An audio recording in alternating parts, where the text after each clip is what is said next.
Hi, for those that don't know me, my name is Irvin and I've been keeping fish since I was 14 years old. I learned from talking to, fish farms. I've learned talking to fish shops, YouTube, Reddit, whatsoever. I like fish. I have several tanks. But today the question is, how do I reduce algae?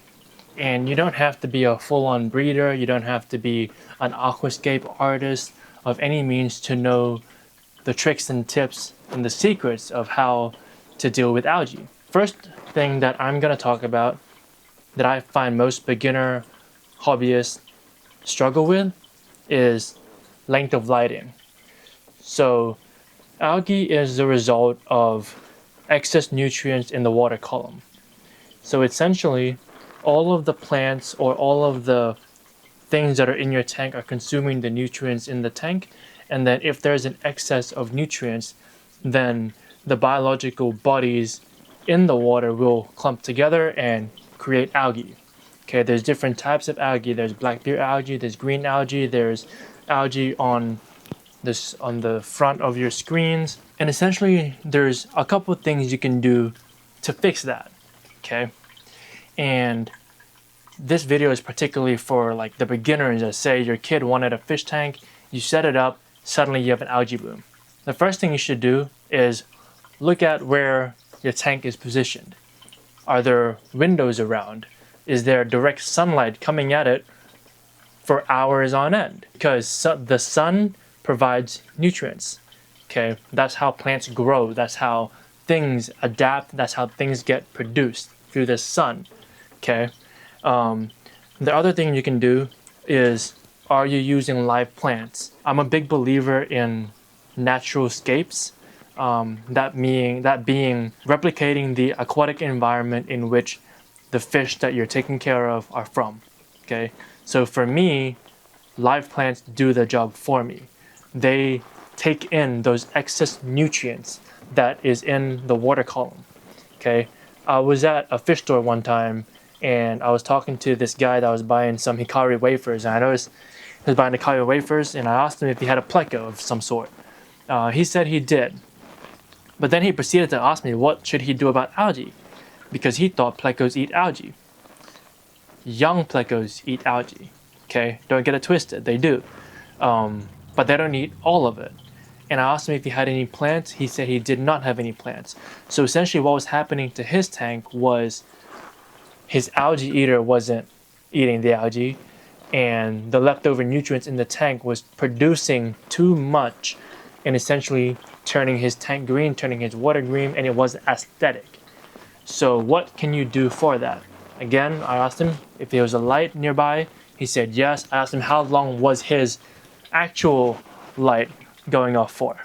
Okay, so plants only need at minimum 4 hours. So if you leave your light on for too long, then you're gonna create too much nutrients, and too much light will create algae. Okay, the second thing you can do is you can buy a cleanup crew. Now a cleanup crew might not always do 100% of the job, but they'll get pretty damn close. Okay, those are things like nearite snails, amano shrimps, neocaridina shrimps, plecos. There's also like these Siamese algae eaters, but I haven't had much luck with them. I've tried it before. They just got big. They just ate my food. That's about it. But the biggest thing I will say is lower your light intensity, or the light duration, as a matter of fact, and put live plants in there. Live plants will soak up so much good stuff for your tank, and it'll put so much good stuff out. Okay, it'll clean your water quality. It will make more oxygen for the fish. It will provide habitat and places for fish. Live plants do so much for that ecosystem, other than algae, and which is why I always recommend doing things like that. Another one that I've had success with is duckweed. A lot of people hate duckweed. But the thing about duckweed is duckweed grows so fast that it pulls out all of the nitrates in my tank, that I have the clearest water in the world, like this one. And even this tank, there isn't that much duckweed in it. This tank specifically, I do a lot of low time light. So for now, you can see how clear it is because of that. Okay, so no daylight, minimize your timed light, add live plants, add your cleanup crew. Those 4 things are typically what gets rid of algae for me. If you currently have algae in your tank right now, do like a 3-day blackout. Okay, just turn off your light. Your plants will be fine if you have some. Go buy some, get yourself a cleanup crew. Why not? They eat leftover food, they eat algae. The detritus, the mulm at the bottom of your tank, they typically can do as well. And don't be afraid of pest snails. That was one of my mistakes that I did when I was a kid, was every time I saw a pest snail, I got rid of it. Pest snails eat leftover food. If there's too much leftover food in the tank, you will typically find that produces algae as well. So you can also minimize your feeding. So that's 5 things that you can do to fix up the algae in your tank. I don't think you should be buying any medicines or any like external things.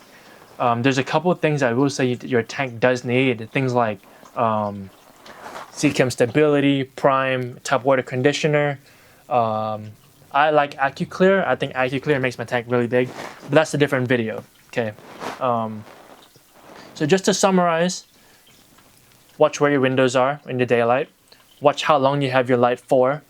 Don't overfeed. Get a cleanup crew. And if you already have algae in that tank, go ahead and do like a blackout. It might not get rid of all your algae, but it'll at least starve the nutrients that the algae needs. A great way to think about it is algae could be considered like a plant, and plants need nutrients. So if you black out for a couple of days, your algae will start to getting starved, and they'll slowly die off piece by piece. You can grab like a scrubber or like an algae cleaner and wipe off your front tank. I will also say it depends what fish you have as well. If you have a shrimp tank, for example, algae might not be the worst thing for you. Sure, it's kind of ugly aesthetically, and if you wanted to just wipe the front part clean, you definitely can. But the sides and the back, don't even worry about it, because algae is a food source for a lot of fish and crustaceans. So you want to make sure that you're doing it for the right reasons, because sometimes you might be doing more harm than good. I hope this video was educational for you. I hope that, your kid will like the tank after it's not all green and things after you fixed it. But one thing I will say is always stick to nature and what nature does best, rather than going to any stores and just buying fix-all kind of medicine. It typically doesn't do a good job, and it can be harmful to your animals and to your fish. So if you enjoyed this video, go ahead and press that subscribe button.